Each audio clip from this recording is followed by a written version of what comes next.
من امروز ما می‌بینیم در ساحل سرداریا راهکارها برای ساکنان و جوانان و ورزشکاران همه شرایط‌ها برای مشق و تمرین کردن سحری و شام مهیا کرده ایستادند.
اقدام بسیار آمدید می باشد که همین خیلی ساحل دره سرداریا رو همین خیلی آباد زیبا کردن برای شهروندان شهر خوجند و مهمانان شهرمو.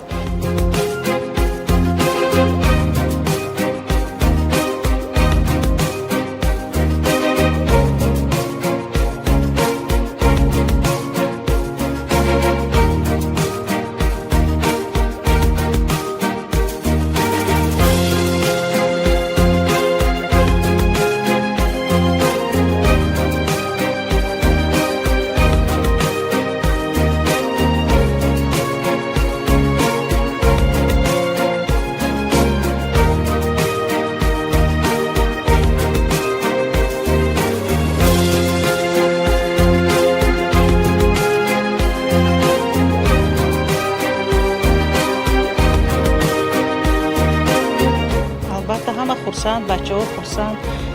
هر بیگاه ما هم سیر و گشت میکنیم.